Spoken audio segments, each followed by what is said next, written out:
Today's episode is brought to you by Tor Johnson Records, whose newest release is the Fitness 7-inch by Northeast Regional. This release shows Northeast Regional leveling up from a solo project to a full-blown band, and Fitness benefits from writing as a group as well as getting to play some live shows before recording. The songs on Fitness build on Lungfish's less is more songwriting approach, but increase the BPMs in lieu of hypnotic arpeggios. The three-guitar attack from Jeff Byers, Mike Morris, and James Dubek echoes Rocket from the Crypt's heavy rock riffs, Party of Helicopters' metallic leads, The Hive's hyperpunk energy, Miniger's sense of melody, and even elements of Danzig that all coalesce into a colossal wall of sound. Check out the first track, Agencies, on the Tor Johnson Bandcamp and pre-order the record now. The first 30 copies get an extra special gift. After that, head over to torjohnsonrecords.com and check out the thousands of records across all genres available in their web store.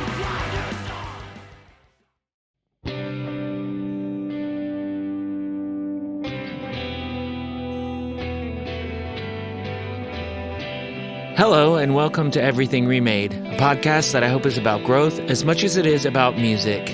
I'm Edie Quinn and we have a great show lined up for you today.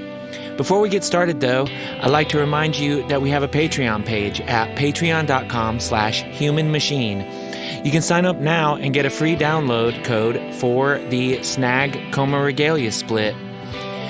In addition to that, I just dropped something really big there yesterday that I hope people are really going to enjoy. Sign up for as little as $3 and listen to some music, read some comics, and help the label and the podcast grow. And now I'd like to play something for you.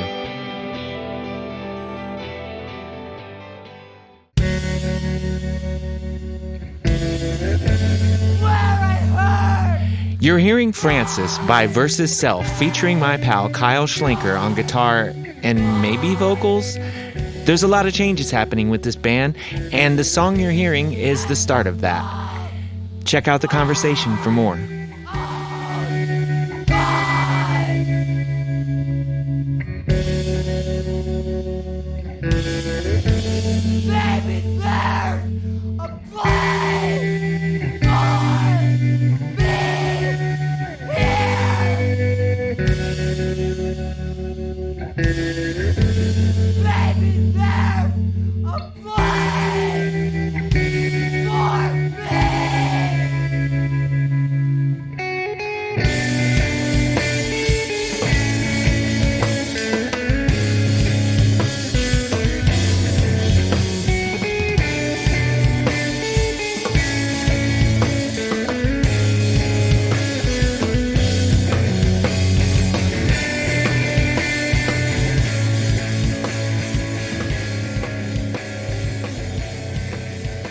These tapes when I was a kid, like these cassettes, and they were like for children. They were like these little, I guess, comedy children's songs or something. Like one of them was about a dog with an ice cream cone. It was like a dog. It was specifically a dog ice cream cone. The other one was like called Hot Rockin' Iguana. so I like had those tapes as a kid.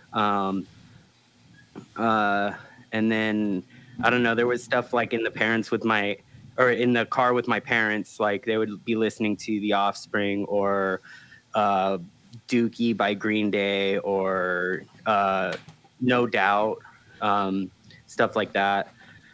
But yeah, like basically once I got like tired of those tapes that I had, I figured out, like my brother told me, like, oh, if you like stuff cotton into the tops, into like the tabs of these tapes, you can put them into your tape player. Like I had a tape player / radio, and you can record over them.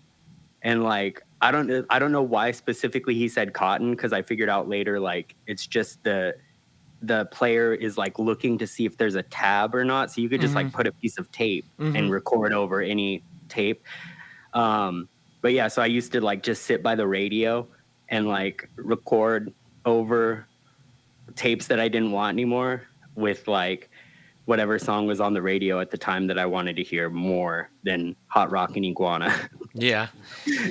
But now you kind of wish you did have Hot Rock Iguana and ice cream dog, Yeah.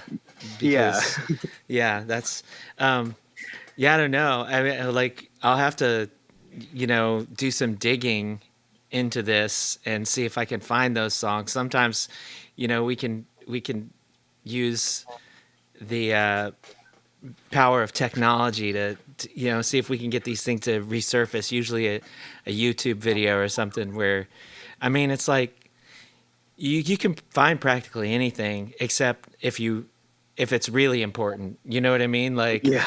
it's like Yeah. you can find the Pizza Hut ad from when you were 6. It's like, Hmm. but that, but like this, your friend who was in screamo bands in like 2001 in Chicago, whose like band name is like the Conductor. Like, you're not finding that. Like, no, you're Yeah. not finding it. It's just not happening. Yeah. But yeah, yeah, it's funny how often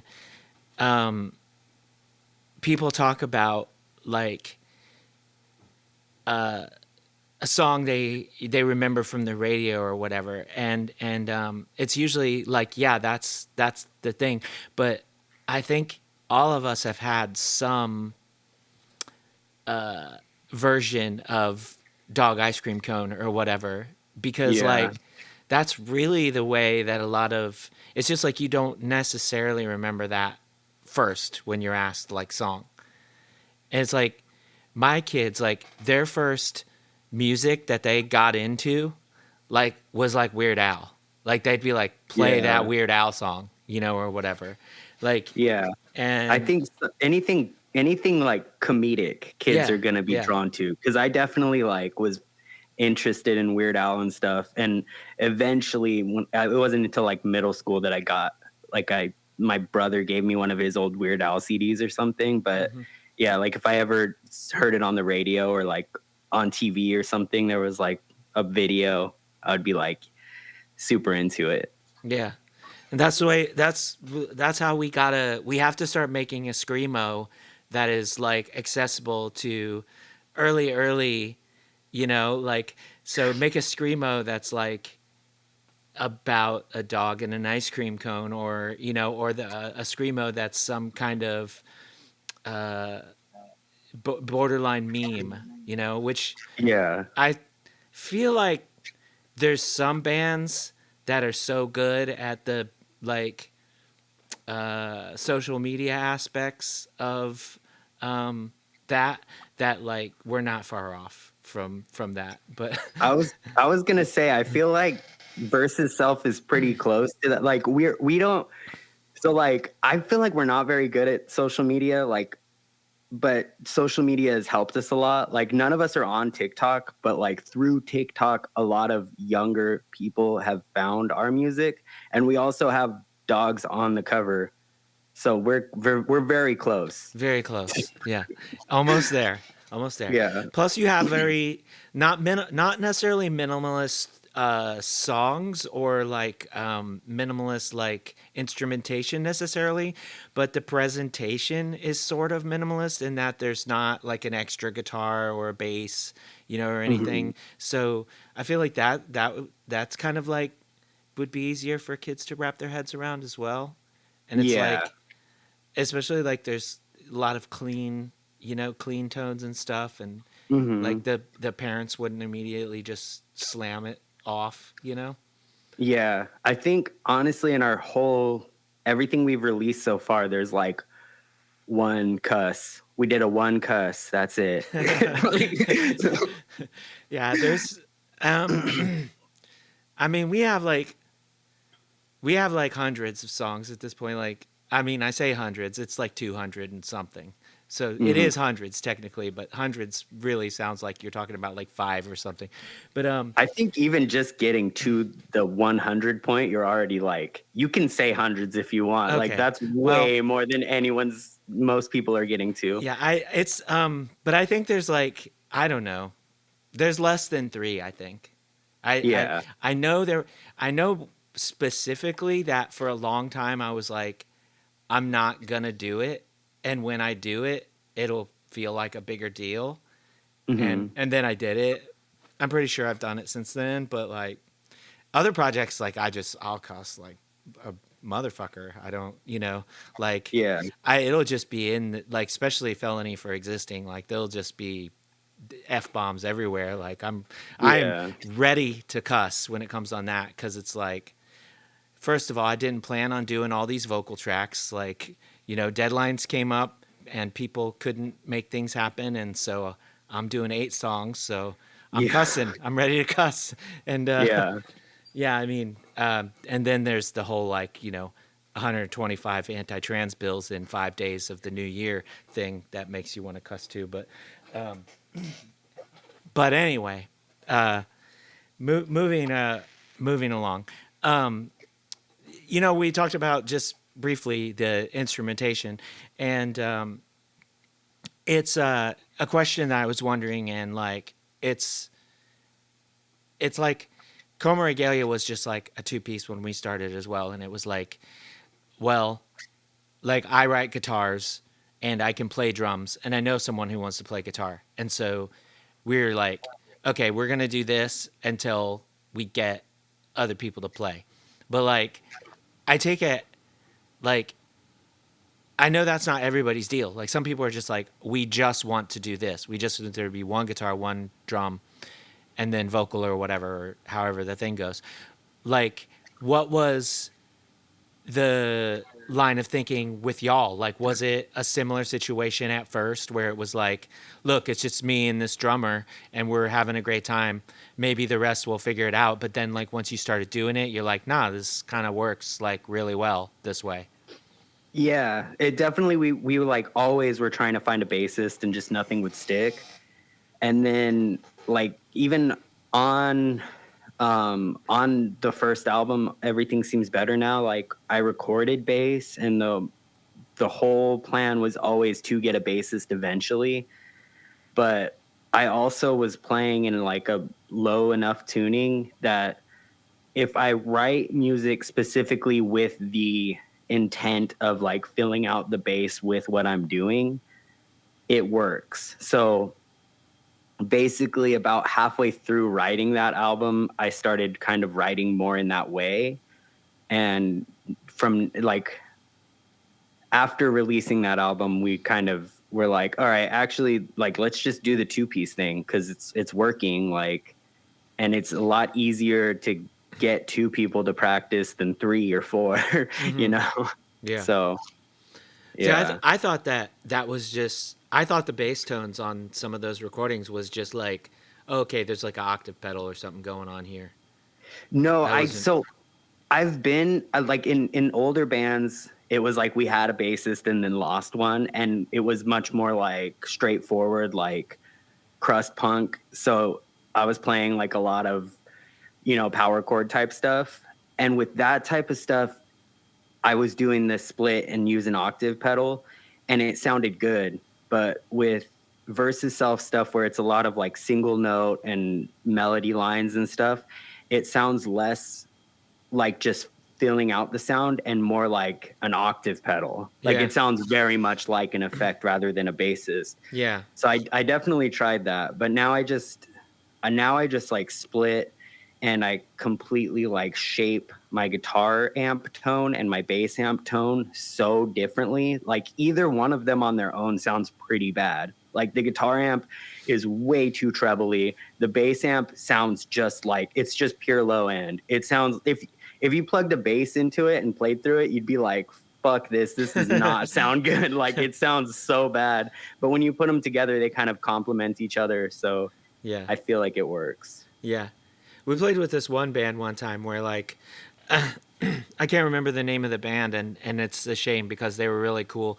But they had like a guitar player that just had like a ridiculously like low wattage combo amp. It was like a 30-watt amp, and everybody else was playing full stacks. And how they got around with that was something similar to what you're describing, which is like they had the one guitar to where it was just like, it was basically a clean tone, but it was like just this obnoxiously like high mid, Mm-hmm. and it worked. It cut through, and like when everybody was playing together, it sounded really good. But then like every once in a while, in between a song or something, and that particular guitar player was playing something, and you're like, oh, Yeah. oh, Yeah. oh, that's weird, But yeah,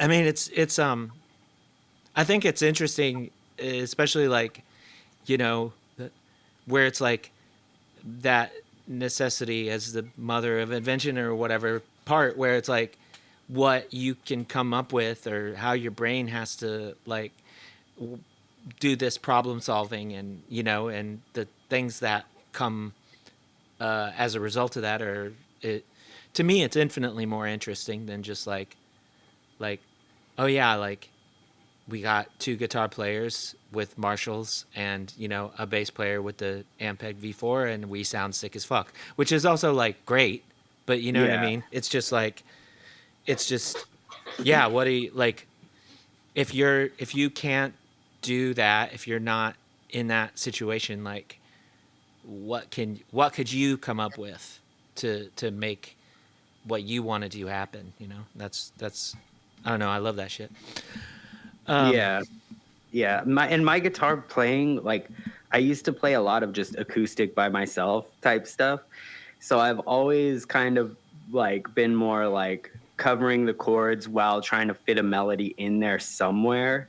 So I feel like the two-piece thing, it kind of like worked out because I'm kind of used to writing that way anyways. And whenever I did try, like I've tried to play in with bands before where it's like there's already kind of a band and they're like, oh well, we're thinking about adding a guitarist, and I go in and I'm just like, I don't know, the song already sounds good, I don't know what to add to it type stuff. Like I'm so like, because I've never really done it. Like Yeah. I'm bad at the adding the second guitar and like accenting what people are doing and stuff. But Yeah, I'm bad at not adding the second guitar yeah. because, yeah, when I've gone into bands that already have like a kind of like a main thing going, and I'm always Hmm. like, well, what if? And like, not like change the song, but like, what if I didn't play the same thing as you? What if I just like did this, or whatever? Yeah. And it's not always, people aren't always a fan of that, and understandably so, like Yeah. it's not that I was trying to reinvent the wheel, but like, yeah, I don't know, sometimes like even in our songs and stuff, like I try to identify like which one of these songs is going to be the one that we're going to like add to the set or whatever, so I don't make it too out of pocket for like Yeah. one guitar to Yeah. play. Yeah. But I always fuck that up. I literally none of the songs we play make sense. Like you, I, if somebody was like, if somebody came up to me and was like, I love you all, I have all your records, but I did not recognize a single song you played, like I'd be like, that's legit. Cause Yeah. like I'm playing like some of the guitar from this one speaker, I'm playing some of the guitar from the other speaker. Sometimes I'm mashing them both together. Hmm. And I don't know, like personally, like I want to see that, but like that's not for everybody. Yeah. So Yeah. Like a lot, I feel like most people just want to see like exactly what they know from you already.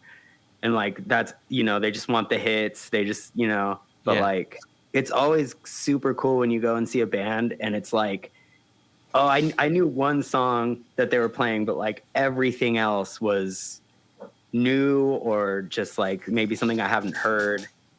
I don't know. It just makes shows funner. yeah. I mean, and it's like not, and it's not just like the volume level and everything, but it's just genuinely a different experience. To Hmm.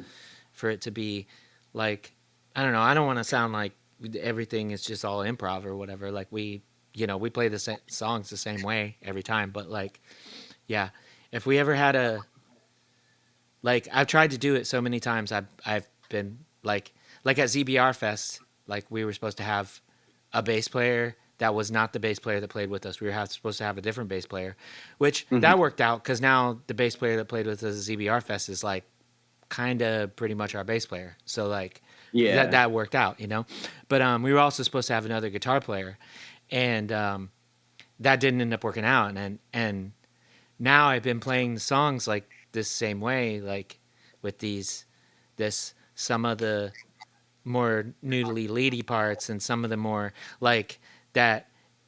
I can't just go to somebody else who's going to play guitar. I can't just go like, you're going to play the right speaker and I'm going to play the left. I can't do that anymore because they're like all mixed up, or I have to go back and relearn the songs or whatever. It's just this silly weird thing. And like, you know, I based all this off of that idea where it's like you had the right, like, in my opinion, you had the right way to go about it, right? Because you're like, well, this sounds good. This is like what we're doing live and this is working. So this is what we're going to put down on record. Whereas I had this other thought, which was like, well, in the whole time we're a band, like the entire existence of the band, probably only like less than 10,000 people, just say, are ever going to see us play. Like, but the potentiality for people to hear these songs is like, you know, like as long as the earth is around or what, you know what I mean? Yeah. So like that was our thing, was like, we're like, we should make the songs like everything that we want them to live up to, and not worry about that other part until we get to it. But you know, I think I heard you say like that on, I think it was, you were on the Not Just a Phase podcast, and I think you said that, and I like, it actually stuck with me, and I was like thinking about it a lot, because yeah, like on Everything Seems Better Now, we did record bass, and like when the way we recorded that bass was like an octave lower than what the guitar is doing and everything. But I was thinking like, since now I write more to fill out the bass, I still think it would sound good to like record bass, but maybe just like the actual notes that I'm playing on guitar. But now it's like a real bass through a bass amp with a good tone. You know? Yeah. And I'm like, yeah, I think that's like, I don't know. I have been wanting to do more studio stuff, like more, I don't know how we're going to do this live, but it'll sound really cool recorded. And then like, I don't know, maybe we'll figure it out, or maybe we'll just play things different live. Like it doesn't have to sound exactly like the record. right. So. And then there's the other thing too, where it's like, you know, y'all just released that discography and there's 22 songs on it. So the other thing is you're not playing 22 songs every set. Oh yeah. No. So the more songs you write, the more you're basically like, well, we can't do all of these. So if we go nuts on a few of them and there's double guitars or there's whatever, it doesn't matter, you know? Yeah. Because like we can't hit these all the time anyway. Yeah.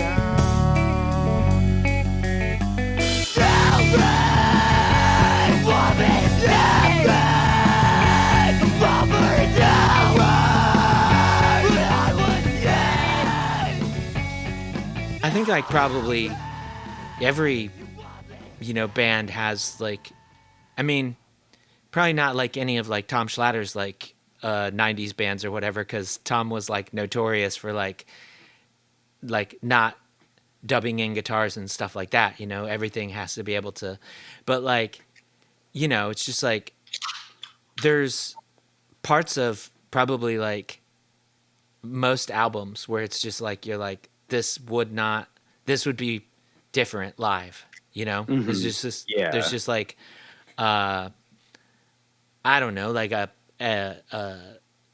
like especially when it comes to some more like post rock influenced like screamo stuff or whatever, like, you know, I don't know, like those Hopefall records like are not sounding like that live, you know? There's Yeah. so much like, oh, and then there's like a high pass on the drums, you know, or whatever for Hmm. like two measures and stuff like that, you know, and it's like, so I don't know, we're all used to it kinda, I think is what I'm trying to say. Just like, Yeah. but I don't know. Like it's fun. I mean, I think it's fun to just like randomly you just like you maybe you're in a situation where you've been playing this song the exact same way, whatever, and then you just randomly get this idea while you're recording, and so you go for it, and then like I don't know, I've never really had any regrets that way, but I've had regrets when I didn't, you know, Yeah. like Yeah. I've had regrets when I like didn't double that thing or whatever, like or like try that weird vocal thing or whatever, just like you still like you put the record on, you still hear that weird thing that you didn't do like in your head, like spinning around Yeah. or whatever, you know. But Yeah. I don't know, that's that Gretzky shots you didn't take thing, except Yeah. like the, you know, weird parts you didn't throw down. Totally. But yeah, you said you were playing in a lots of like sort of like crust bands like before this. Mhm. Are there like bands that have like discographies where people could check them out, or is that like you're like Yeah. So there's one band that we recorded an album called Mente Arma, and it's on Bandcamp. I think it's like mentearmacrust.bandcamp. mm-hmm. Um, that's yeah, that project was that's the one where I ended up actually eventually doing like the splitting, because we ended up like the drummer ended up not being able to play with us anymore, and then the bassist moved to drums, and for a while we were just like standalone vocalist, and then me doing vocals and guitar and drums. Mm-hmm. But eventually we ended up getting another bassist. But I think that's probably, yeah, that's like the only thing that out of all the bands that I've played in that still I think you can find. There was some other stuff that I recorded, but I think it's all pretty much gone by now. Yeah. Is it like is that kind of like more of the kind of stuff that you grew up listening to, and then you just like sort of discovered like all this other stuff at the point where you sort of started versus self? Um, kind of. I've always been into like a lot of music, Mm-hmm. so like the way that I found screamo was by looking for power violence on blog spots and stuff, and then sometimes you would find like combat wounded veteran or something, which then you kind of follow that thread and you find like more screamo bands. um That's you a know that's a rough fucking spot to be in, where you find combat wounded first, though. yeah. Like Well, I mean, because it's it's kind 'cause they're of sorry, but there's a lot of disappointment. Like there's great all screamo is good screamo in my opinion, just like all pizza and all ice cream, you know, kind of thing. Mhm. But like combat wounded veteran is like you are not finding something like that again. Like Yeah, so finding yeah. that Well, first is rough. I think that's what it is too. Is it's like because they I don't even know if I would call them screamo, Uh-uh. but like if you like they run in the same circles, at least like Yeah, same they're band members and stuff. mentioned and stuff, and yeah, Hmm. so you can like get into the rabbit hole through bands like that. And then also on that same blog spot, there was like Orchid, Seisha, Kid Crash, Hmm. Leantitam. I don't even know if I'm saying that right. No idea. Leantitum. I haven't, yeah, something. But yeah, so I kind of got into that stuff, and then later on I had a friend who showed me more of like the more like melodic emo, I guess, like you know, Cap and Jazz, American Football, Algernon Cadwallader stuff. Um and for a long time I didn't really know anyone else who was into that besides that one friend. So it was just like finally meeting someone online where like I was finally able to start playing this type of stuff. But yeah, before that, it was all just punk bands that slowly more moved into like crust or grind type sounds. Yeah, it was definitely a shock to find music that was classified as like emo in any way, that I was like, oh shit, this is good. Like, you know, What I'm used to like Spaz talking shit on emo and right? stuff. Like, you know, What did you think emo was like before you heard like Cap Jazz or whatever? Did you think it was like Fall Out all this, Boy and stuff? yeah, like all Yeah. the stuff that was popular when I was, you know, Yeah. and I liked some of that stuff growing up. Like, I Yeah, was it's really fine. into the It's Used, yeah. you know, like just all that stuff that was all over MTV and stuff. Because I'm 32, so around the time when I was in like middle school and stuff was when all of the quote unquote emo stuff was all over the radio and MTV, and basically kind of all that stuff that I feel like is the reason why the term scrams came about, because people were like, when you said screamo, they're thinking of the wrong thing, you Yeah. know? Yeah. So I think people are kind of like, all right, well, we need a way to like, so you know that it's not that, Yeah. but Yeah, I don't no, know. I get it. I just it's it's a weird one for me because like they're like yeah, they want like it's like they want to like distance themselves from you know, um I don't know even who to say. Somebody, you know, will be mad if I if I but like they want to distance themselves from that like Target Mm-hmm. store screamo that you could hear over the you know stuff in the Target radio. But Mm-hmm.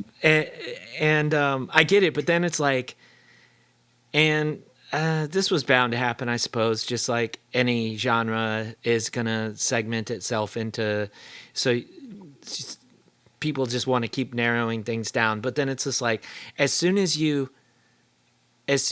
started seeing the word scrams, then you started seeing people say blackened scrams. And like to differentiate that this is not your mama's scrams. This is tougher, you know? Yeah. And then there was emo violence and like and this is even tougher than blackened scrams. Like this is violent and you can Mm-hmm. get hurt. But if you are tough enough, you can listen to this. And yeah, I don't know. I don't at this point like I don't really care what anybody calls it. Like, you know, it's whatever. But like yeah, I don't know. It's like all the more like the more particular the like the genre tag or whatever gets, like the Mm-hmm. more I'm just like I bet I'm gonna listen to this and it's like not gonna like it's not it doesn't need this hyper specific Mm-hmm. genre tag. You know what I mean? Like Or either that, or it's like it's not gonna sound very original, because it's like, oh, we're trying to do this exact thing, yeah. so we're gonna sound like these bands that we heard that were doing this exact thing, and we're trying our best to like ape this sound, and it's like less original and less like, I don't know. It does start to get to where like, and I think um like with Versus Self, we were kind of guilty of this, because I've always been in a bunch of different bands, and I've always kind of seen them in certain ways where like, this is my band that I write about, like, you know, my beliefs and stuff. This is my band that I do just for fun. This is my band that I have for like getting all of my personal shit out. Hmm. So at the time that Versus Self started, Mente Arma was still going, and that band primarily is all talking about things that I believe in. And so versus self is mainly all just me talking about shit that I'm going through, or like, you know, Greg talking about shit that he's going through. Mm-hmm. And so I feel like a lot of people think like, oh, emo, you know, it's all about like, you know, oh, stuff you're sad about and blah blah blah. And the more specific you get into genre and whatever, the more likely it is that you might just think that. Whereas like really it's like punk. It's just punk or hardcore, like it's just an offshoot of that. So it's like a lot of the earlier stuff was, you know, like all talking about things that mattered, like how you were talking about earlier, felony for existing. It's about shit that matters and stuff that like, you know. So um I've been like thinking about this stuff a lot more recently because I have realized like, you know, we were talking about like TikTok earlier and how you know, like people have brought to my attention that Versus Self sometimes is the first band that gets people into this type of music. So I've been kind of feeling a sort of responsibility to like letting people know like what they're actually listening to. You know, like Yeah. what they should be paying attention to isn't just the music. Like there, it's bigger than that. And you know, so yeah, that's been kind of like in the forefront of my mind lately. Um, you know, if we, because I feel a responsibility for it. Like I don't believe in gatekeeping at all, but there definitely have been times recently, like at shows or stuff, and I see the way that certain people, like it seems like a lot of the kids are like so into merch, and it's like I've seen kids wait at the merch booth or like wait in line for merch and miss the band that they're waiting for merch for because that band isn't running the merch booth right now. They're up about to perform, but they don't want to miss their spot in line. So they like stay at the merch booth instead of watching the band. And like seeing stuff like that is super disheartening. And so it's like, I kind of get the reason why some people feel like, you know, maybe there needs to be more gatekeeping and like, you know, this music is for people of a certain mind and stuff. But at the same time, like, why, instead of gatekeeping, why don't we just like, you know, really try to put forward, you know, what we think is like what we think people should be paying attention to. Yeah. It's not what shirt you're wearing. It's not like, you know, uh, I don't know what song you're thirst trapping to on TikTok or whatever. It's like what, you know, what the people in the bands really care about, what is actually important in the world. Um, so yeah, I think Yeah. that's more important than gatekeeping This is is. like such a, like you're describing such uh, a foreign um, set of circumstances to me because like none of this I cannot relate to any of this like from my from the shows we played this last year or from like I don't I don't I don't know how like people like I don't know if it's like Instagram where if your songs are on Spotify, they can automatically add it on TikTok because I just don't do TikTok. So if that I don't know if that's the case, and so Yeah. people will probably pretty much never like. I mean, we have like um like out of 225 songs or whatever, we have like less than 15 that are on Spotify because Because they're on the split. yeah, because they're on a Yeah. split with a band that want the whole thing up on Spotify, and like I personally like I'm not doing it. I'm not putting stuff on Spotify, but I also recognize that a split with a band is more than just like you put your songs on it and we put our songs on it. So, Hmm. and we've had enough of these things that like I get my way without even asking for it often enough. You know what I mean? So like if a band wants to put the songs, then I'm like, okay, you can do it. Like I'm not doing it, but you can do it. And Yeah. so like yeah, that's not like no one's gonna hear like it's not like gonna be like somebody. I mean, the thirst trap thing, like that's wild. Like someone thirst trapping to an emo song, but Yeah, but it then happens. It happens a lot more than you would think. yeah, I mean, I don't know. It's like, um, it's all about context, right? Because Mhm. I could see that being like, not, I don't mean funny like I'm making fun of people, but I could see that being like entertaining or whatever, like, Mhm. uh, uh, like, I should do it. I should thirst trap to a, but people will turn that off right away. But anyway, yeah, and then the merch thing, like it's like, I mean, we sold a like fair bit of stuff at like ZBR Fest, but we don't. I don't. We like we're one of those bands where like other bands like us. Like it feels like Yeah. I don't meet just like people who are fans of music. It's rare, and Mhm. when I do, it's like it's great, and then like I'm happy to chat with people. But it's not. Yeah, I don't know. Like maybe it's just like where you're at that it's just so different. Because like we play a show and we set up merch, and people are just like, yeah, I don't care. But to to your point about like like you need to know what this is about.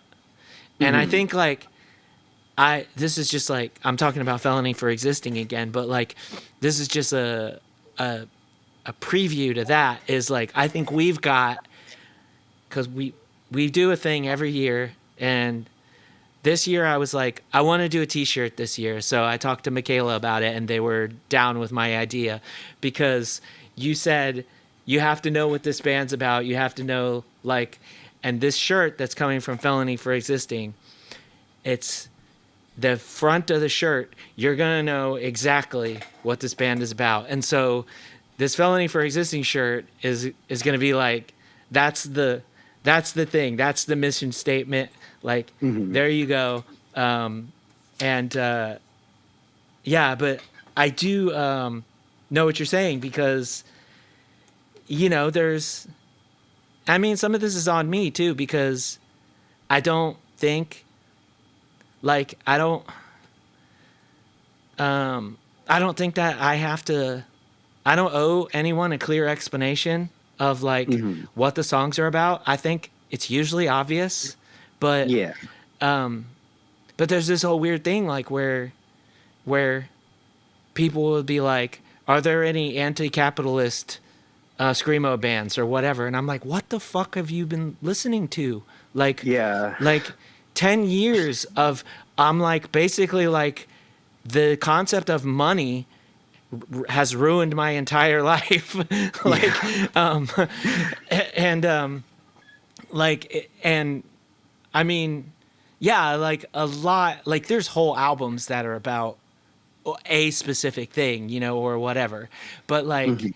there's so many times in our discography where it's just like this is a blatantly like anti-capitalist song, or whatever, Mhm. and like it's just weird. Like, I mean, but that's I mean that sounds like I expect people to listen to every one of our songs, and it's like it's like we're lucky people listen to one song, but like it's just like one of those things where sometimes you do like wear your heart on your sleeve, and you are just like, damn, shit's got me really fucked up right now, but like Mhm. usually like you can figure out like where that's coming from, and like for a lot of us like that problem is like capitalism. Yeah. It's it's like you don't know if you're gonna have a house, you don't know if you're gonna have food, you don't know if you know whatever, um and Yeah. but And that type of stuff does make it even makes it hard to like be more outspoken about other things because you're like I'm just trying to survive. Like, if you're having to put so much time into like trying to survive, you don't really have much time to go and like think about and care about other things as much. And I feel like I don't know if it's exactly intentional, but it kind of feels like maybe it like it's at least like a side effect of the way that, you know, that our whole society works, that like is working for the people in charge, where it's like, you know, the gap between people who are like very comfortable and don't really have to worry about money and stuff, and the gap between and like the people who are struggling to get by is just growing and growing, and therefore people have less and less time to really sit back and think about the way that everything is. Yeah. And they're just kind of like, I just have to go to work. I have to, you know, struggle. I have to get the money so I can have a place to come back to and have some food to eat. Yeah. And that's all I really have time to do. Like, Yeah. sorry, I don't have time to think about what's happening over there. Like, Yeah, it's like as long as we can keep them rolling around screaming on basement floors, like, yeah. and not thriving in society, then we're staying ahead. Yeah, it's wild. I was at the post office today, and this woman in line, like, soon as the post office worker stepped away, this woman in line was fucking going off. Like, they're probably back there on a coffee break. They're probably and I'm in this post office all the time, so like. Mm-hmm. I'm like, no, that woman that just walked away has been here since at least 2 a.m. Like, you know, like they're not back there having coffee. I'm literally like so like close. Like, okay, if she says one more thing, I'm sticking up for my bestie behind the counter there, because like, yeah, and you do when you run a record label. Especially like now I print everything at home and I just drop it off. But for the longest time I was like, yeah, fucking go into the post office, and you see the same people there every single day, and you do start to kind of like get to know them a little bit. You'll just have like a little bit of banter with them, and you do kind of start to get to know them, and then like see the people who are there like in a long line and pissed off and like, fuck these people, blah, yeah, blah, blah, blah. yeah. And it's and just you're like, hey, fuck off. Like, they're just doing their job.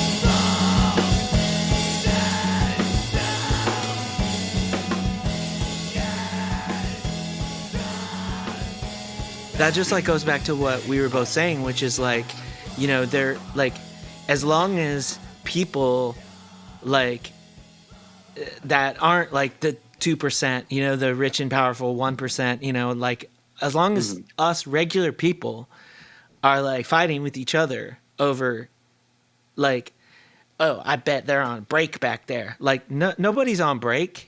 It's just silly. Like people, that whole like mentality of like, well, I don't have any money either and I don't complain, you know, or like all of this is just like just benefits like the Nancy Pelosi's of the world, you know, like the Speaker of the House that's worth $54 million or whatever. You're just like, I don't know. It's like, as long as us ants, you know, keep doing their bidding, and as long as us ants are down here fighting each other, you know, and like anytime anyone talks about raising the minimum wage, people are like mad.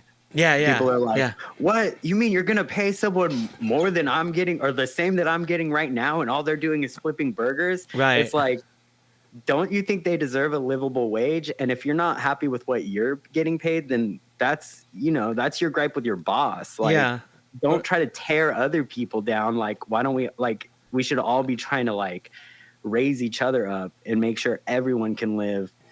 I don't know. It's just, or the other thing where it's like they have us fighting each other. Yeah. the other thing where it's like, well, then everything will cost more, and it's like everything costs more already. Like what? Yeah. What? Like what? What's the ceiling for how much stuff it's going to cost? Well, there isn't one, huh? Then why is there a ceiling for, I don't know. But yeah, it's ridiculous. But yeah, any of those California merch table waiters, we're playing in Indianapolis. Just fly on out and and we'll have T-shirts. Yeah, no. So, the newest thing that y'all released was the collection that you just did on ZBR. There's, like I mentioned, there's 22 songs. What made it like to where y'all are like, okay, this is a good spot to like be like, okay, here's this collection. Like, is it? So I don't think I've ever really talked about it before, but what made it a good spot was that the original drummer decided to leave. And so basically all the songs that are on that collection are all of the songs that are like the original drummer. Oh, okay. So yeah, it's almost everything we have out right now. There's just like one song that's not on it. And that's like with the new drummer. And yeah, so going forward too, we're going to have we're going into like being a 3-piece, like now live, we're a 3-piece. So yeah, everything recorded from now on is going to be, like our current lineup. What do you mean now live you're a 3-piece? I thought you already were. I thought it was vocals, drums, and guitar. Am I off there? Yeah, well, so we've been vocals, drums, and guitar for like since basically, I think we played like that in December of 2022, but at least since like the beginning of 23, that's how it was. But before then, it was just drums and guitar, and we both did vocals. Oh, okay. Yeah. Okay. Okay. So you got a new drummer and you got a standalone vocalist. Mm-hmm. So 2 new members. Yeah, vocalist / tambourine player. Okay. Vocals / percussion. But Yeah. sometimes drummers don't like it when you say you did, like if I say I did percussion on the album, Jason's gonna get mad. When all I did was play a tambourine. Yeah. No. I mean, spoilers. There's tambourine coming. But yeah, it's I just thought that's the way that y'all had been rolling was I think that's how middling is as well, right? Like it's like guitars, drums, and a freestanding vocalist. Where did this freestanding vocal part come from? Was it like, did you feel like, okay, like we should do something so there's more of a physical, like a front person in the band, or? So it came out of necessity pretty much, but it definitely having Dante like on stage, I feel like elevates the shows a lot because he's just like super energetic and like, it's like having a front person finally. Whereas before it was just like, both the people singing are both playing instruments. You're anchored. So like, yeah, there's only so much we can really do, but it's more like Greg, the original drummer, is a much better singer than I am. So like I couldn't cover his parts. And so both of the current members are also in Numb Ears, who we like through playing shows and stuff became really good friends. And it just so happened that Dante kind of practiced screaming and singing a lot by singing along to Greg's parts. So he sounds very similar to Greg, and like it just worked out perfectly. Where it's like, because Frankie's not really a singer either. Like Frankie can scream, but the drummer Frankie, he can scream, but he's not really like a singer. So it was more out of necessity. Yeah. So you did a split with Numiers, right? And then it's like, can I just borrow some of y'all? Yeah, basically. And Yeah. yeah, well, that worked out. Yeah. So, what's like once they joined the band? You said already that like obviously like they're learning some established songs, but like after that, what's the like? Is it like okay, like let's write an album? Like what's the plan going forward? Yeah, so we're trying to write more stuff. We're basically like needing to take a step back from playing shows as much because I mean, like, they're both in numb years. They both work jobs. I'm very busy with like self-versed records, and then we're playing shows all the time, so it's just like very difficult to write, like to get together. Like I have guitar stuff, but just getting together with everyone and writing. So basically we're like really trying to focus on writing right now. And then we want to get an album out hopefully this year. Yeah. But yeah. Yeah, it's that's always that's always been a thing in the past. Not so much anymore. It's like the way we are all spread out. Like we don't. I think people don't.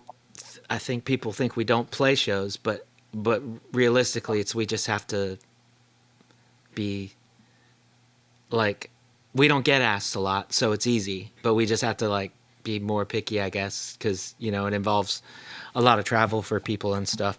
But yeah, I mean, it's a real thing where it's just like you can't have a show a week or 2 shows a week, and you got to devote like one day to the show, one day to practice for the show, and then like you actually have like a regular life with other stuff. Like when do you supposed to figure this like writing actual songs into it, Yeah. But yeah, you said you had one song that was already done with them. Did that just get released? Like I missed it, or what was that? How did that come out? Yeah, so that was part of the most recent Not Just a Phase compilation. Oh, okay. Yeah, so that one I can't remember exactly. I want to say it was released in like March. I could be I have like bad ADHD, so like time is very I don't elusive to me. Yeah, I just remember that like when I got asked about it, like I had a Matterfield song that was about done, so like I was like, "Oh yeah, I can totally do that." And I remember that the deadline that I was given was like sort of upcoming pretty quickly, and then it didn't release for a very long time. So yeah, that's the same thing. Yeah, like I don't know I don't know what it was. Yeah, but I mean, it I'm was sure like, it's just like there was somebody who couldn't make the deadline, and people, maybe. were. I mean, it always happens. It's just like when you go on tour and you're told that the sound check or load in or whatever is 3, and no one, no one even like shows up until 5 p.m. or something. So like, yeah, it's a lot of that stuff is just a bunch of hurry up and wait. But I mean, like, I get it because you, like, as a facilitator of a bunch of projects, like you need to make that deadline way earlier than you like, just so you have that buffer or whatever, Yeah. like you're like, if you tell somebody, like, if you're planning on releasing this in March and you tell somebody the deadline is January, you are not getting those songs, like, like you need to say December, you need to say November, so that the people I know on that compilation, I know that I think like we literally got our song in on the deadline. Like it was like we were cutting it super close.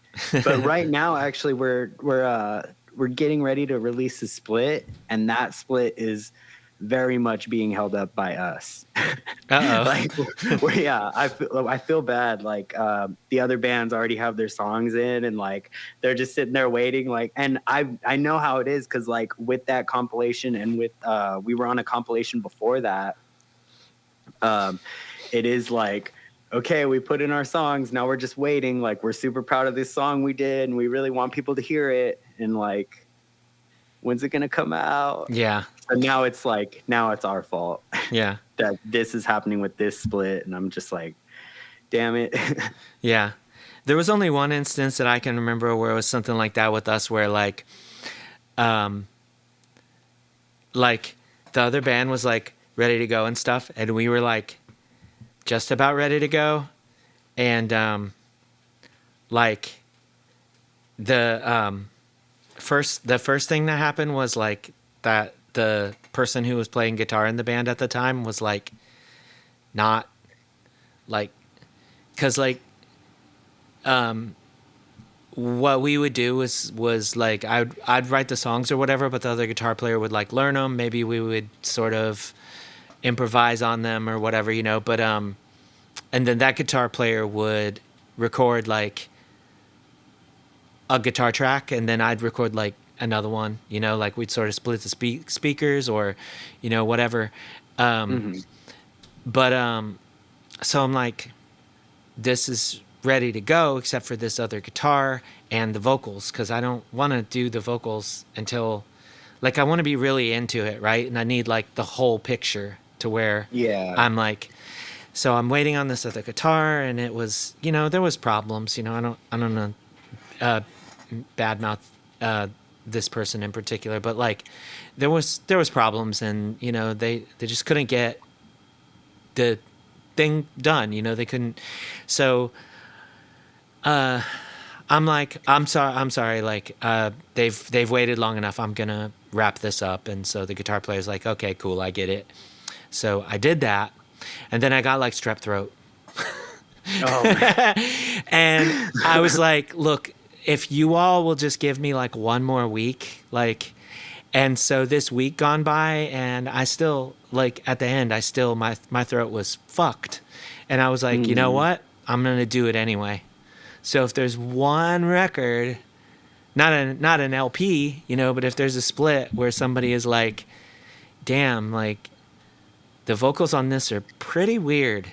Like, you probably figured out which one it was. Like, I had strep throat, and I did it anyway. I was just like, you know what? It's got, like, it's fucked up too, because when you're like, wow, instead of waiting, like, people spent hundreds of dollars putting this onto wax, and you're like, I mean, sometimes, you know, sometimes it's just like what, sometimes shit is just like that, right? You're like, wait until I don't have strep throat, and then your computer goes on the fritz. You know what I'm saying? Yeah. Sometimes it's just, sometimes you can realize when a project has like a fucking hex on it or something, you know? Yeah. And you're just like, look, we have to get this done. You know, I can't deal with like the fucking roof is going to fall in next week if I don't, you know, just do this. So, yeah, I don't know. Sometimes, you know, you just go for it, but I'm not saying you should. Whatever's holding you up, I'm sure it's like, you know, totally legit. It's just like, yeah, sometimes you're just like, fuck, this has to happen. And I mean, I don't know, you know, people will not like that. People will not like that response sometimes, because I think we, as a collective, like, we romanticize the muse or whatever. You know what I'm saying? Yeah. Like, as it were, like that idea that inspiration is like, it's like a fleeting thing, and like, you know, it comes when it's like, when it's time, you'll write the thing. Yeah. And until then, nothing's gonna happen. Yeah. And it's and you know, like, we which is weird too, because we also, there's this other aspect of that where people like, people hold really high the aspect of like working on something until it's perfect. So you have this one part where it's like people are like, inspiration is divine, and that's the only way that truly amazing ideas come, is just this inspiration. And then the other aspect is like, just keep grinding on it and until it's perfect. So like, I don't know, like you just gotta realize there's this whole middle thing here where it's just like sometimes you just actually have to do something. Like, Yeah. I heard on a podcast, one of my favorite cartoonists, Gilbert Hernandez, was talking about like what he does is, if he is stuck on a comic and he's got a rough idea of like what these pages are going to be like, he will just go through and draw all his borders.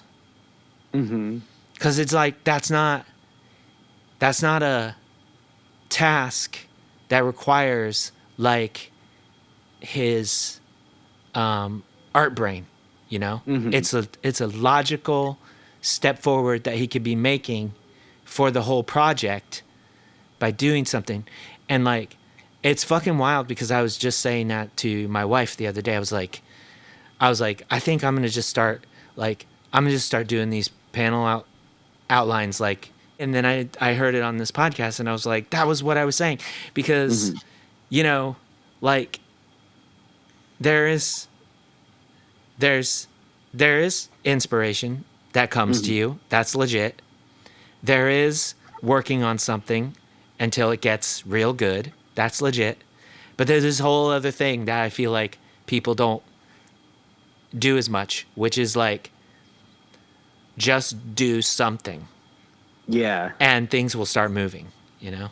That's, I mean, like, when people are like, you're so prolific or whatever, like, that's my whole thing. It's like, I'm just doing something. Like, I mean, that's I don't know, you know, that's just a whole other, like, can of worms right there. Like, and maybe that's not, like, some people will be like, that's really unhealthy, but like I just can't, I have to be doing something. Like, it feels good. Yeah. You know? Yeah. But do you have any details about that split that you could share, or is it top secret? I think it's pretty secret right now. I don't think I'm supposed to say That's what fair. it is. That's but fair. I'll say it's a 4-band split. Aha. And yeah, 2 of the bands have their songs in already, and then 2 of the bands, one of them being Versus Self, is like dragging our feet a little bit. Okay, well, if you're not the only band, then it's like, you know, you can use the, like, not saying like blame it on the other band, but I'm just saying, like, you know, like, if the other band turns in their stuff like literally right after this airs, you know, then, you know, then it's on you for sure. Yeah. Like, then it's like, okay. I will say that the 2 bands who haven't turned in their stuff yet, I'm going to be recording both of the bands. Oh. Oh. It's going to hopefully be in the same like recording session and everything. But yeah, just get everyone over and, like, you know, get the Totino's pizzas in the oven and you know, make it happen. But yeah, that's cool. And is this going to be like on vinyl? So is this like, we're talking about this now, but no one's going to hear it until 2025, or is this something that your label is doing? I think it's definitely going to be on vinyl. I'm probably going to want to make tapes for it too.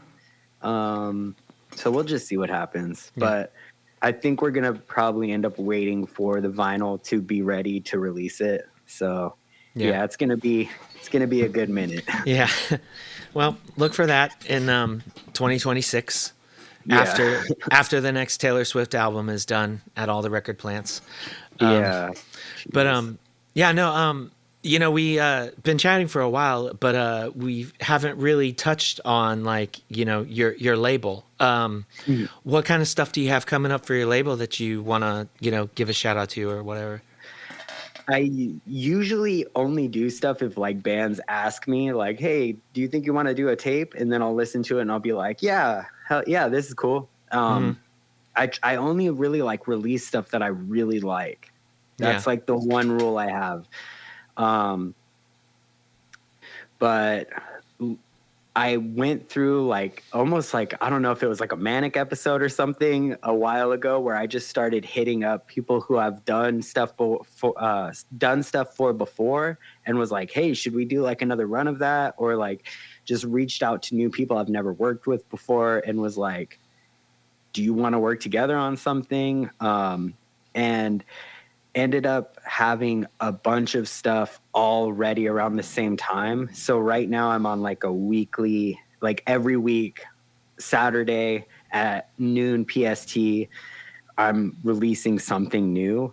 Um, so depending on when this comes out, like on the 13th, I'm releasing like a new run of Seahorse Choke album, or I guess it's an EP. It's like 5 songs, so it's right there on that would be EP.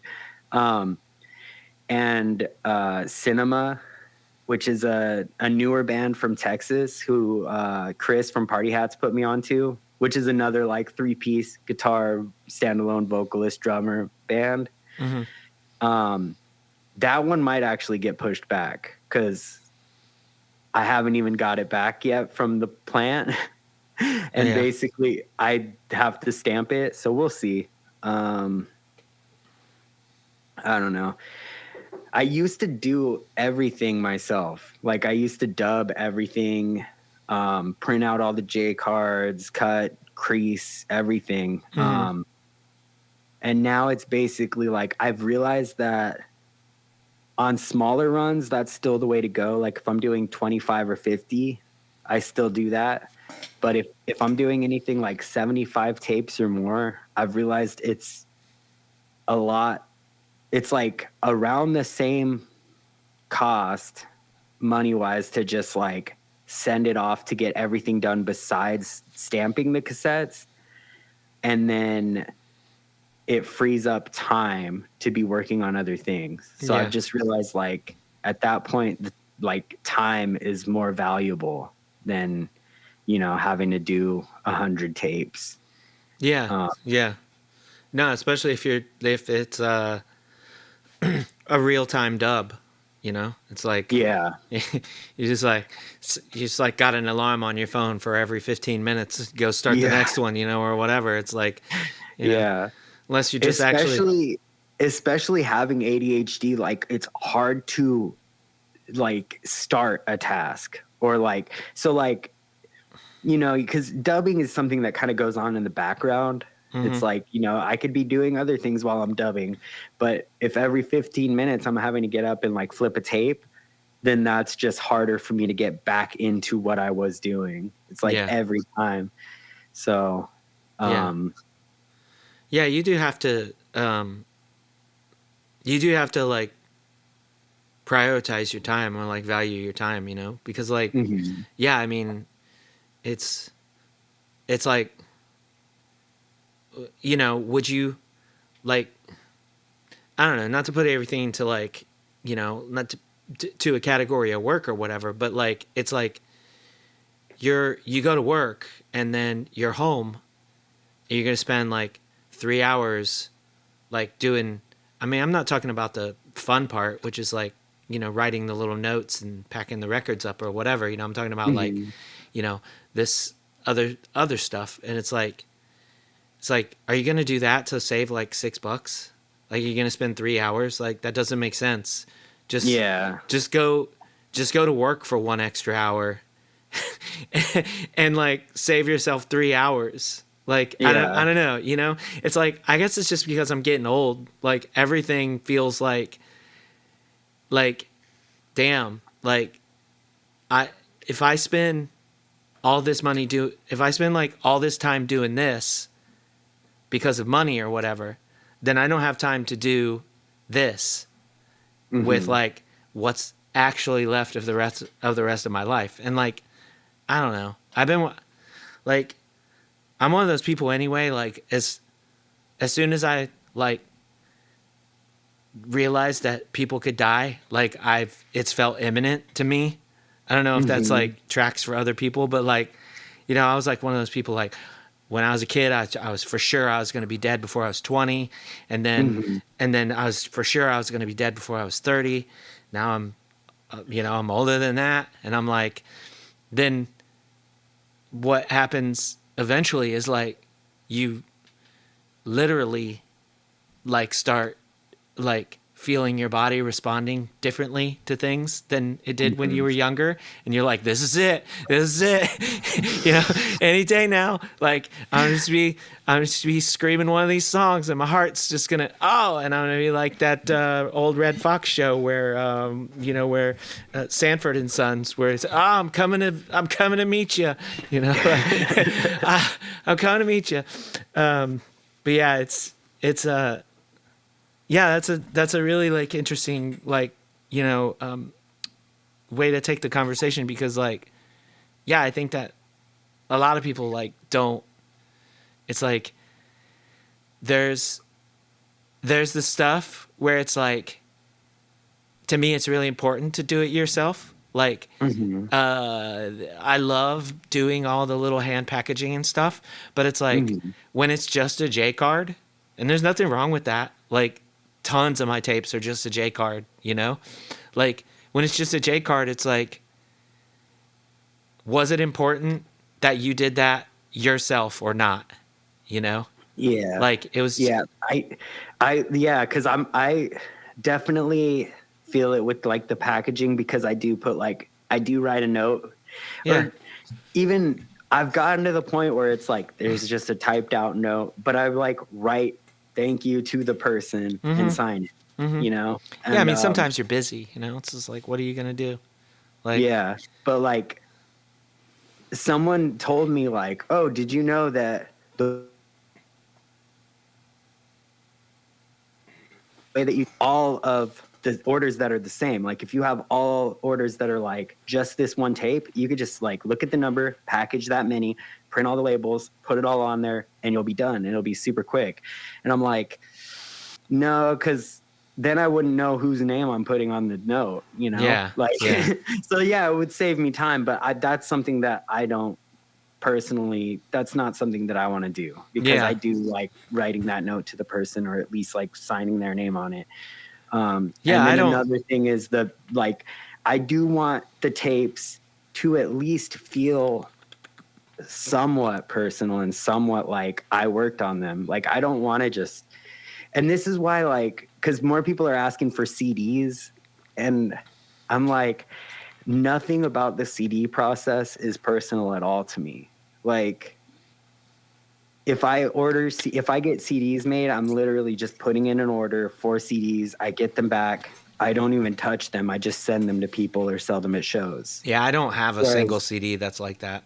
Like, yeah, we've, and I mean, to me, the thing about CDs is like, as far as like, you know, you're saying you doing like 20 or something, like that is the most, like, I could just make 11 of these if I wanted to, you know? that's like, true. Yeah. And I don't even have a way to burn CDs. yeah. Well, there's I'd have that. to buy more equipment or something. Yeah.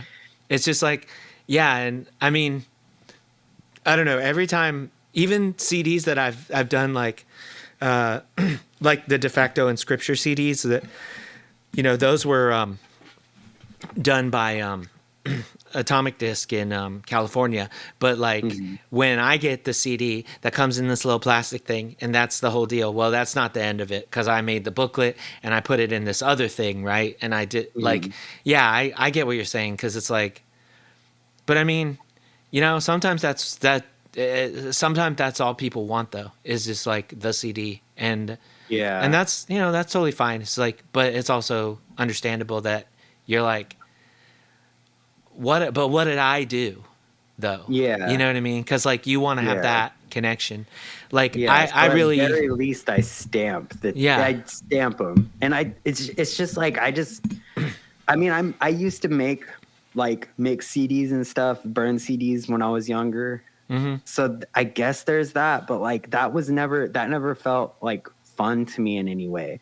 Whereas like what I was talking about with those old tapes that I didn't want anymore, and now I'm like dubbing over them with songs off the radio. Mm-hmm. I feel like, you know, and I always like walked around with my Walkman as a kid, and I was either listening to that type of stuff or like I even had like a Toy Story book on tape thing. It's just like the Walkman, just like, I don't know. I just had like tapes are just more special to me. And Yeah. like I had that thing where I was like sitting there by the radio and like waiting for that song so I could dub over it. So it's just like, I don't know. That's what excites me more. Yeah, no, I'm that's what I also want to put out. like, I'm also like, you know, like I totally like had the, you know, the cassette player like going around. I mean, like, I still have like my copies of like Fugazi Repeater and like, you know, Jawbox Novelty. Like I've still got like all these tapes like that I bought in, you know, when I was a kid in like 1995 or whatever, you know, and but then there's that other thing too, and this I think other people can also relate to, where it's like when you did make a mix CD and you come across that mix CD and it's like got this really weird name, like I don't know, party mix, you know, or whatever, and you're like, what is that? And you put it in and it's just got the most like random shit on it that you like don't even remember. And like, so yeah, I don't know, I've just got like an affinity for each thing, for these little different itches that they scratch, you know, or whatever. Yeah. Yeah, I mean, that makes it feel like a CD would be very good for like a compilation, because then Yeah. it very much has that feeling of like, this is a mix that I made of like all my favorite bands that I could just throw on at a party or something.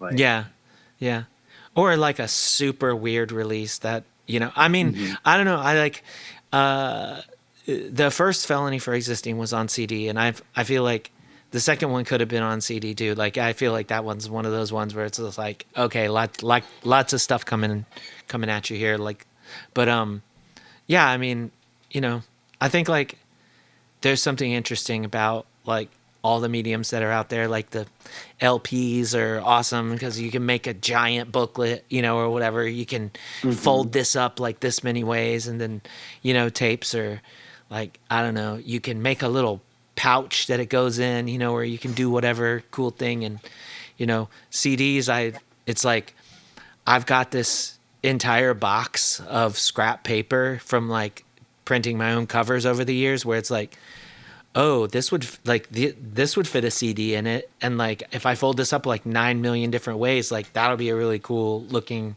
you know, thing. And yeah, I don't know, it's always fun to, and then it's kind of like what you were saying, where you're like, you know, you have to have this sort of thing that connects you to it, where you're like, yeah, because I've always loved when you see something that you put out and you're like, what? That's like, you know, that's in a record store in Japan. Like, what the fuck? Like, I touched that. Like, that was in my basement 3 months ago, you know? Yeah. And it's, yeah, I don't know. Just that connection with that is really, you know, precious. I don't know. But, yeah, you know, other than the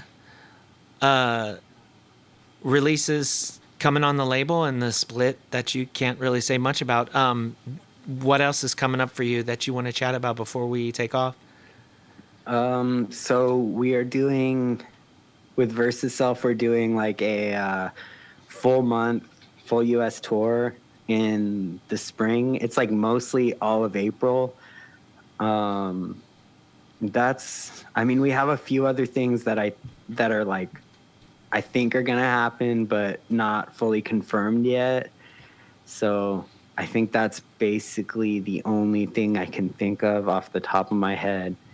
But yeah, my memory is Do you have a very lot bad. of like? Do you need people to get in touch with you about that? Like, do you have a lot of confirmations, or are you still like looking for bookings and Yeah, stuff? we're like I think we're like 99% Oh, on okay, that. Yeah. okay. So yeah, just keep a lookout at your Instagram and stuff like that for that info. Hmm. Awesome. Well, that's wild. Like, are you going out by yourself?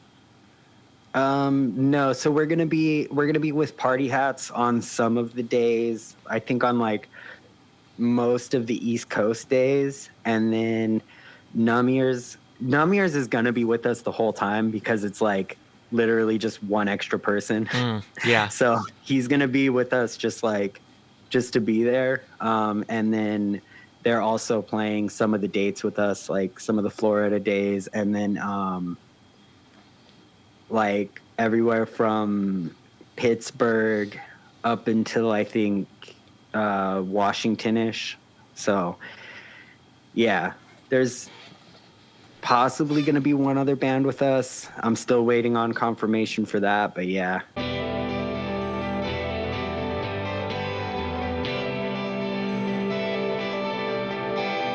And that was my conversation with Kyle Schlenker. Thank you so much, Kyle, for taking the time to chat with me. Thanks to all y'all for listening wherever you are as well. Make sure you go to patreon.com/humanmachine and check out what's going on over there. Until next time, take care and do good things.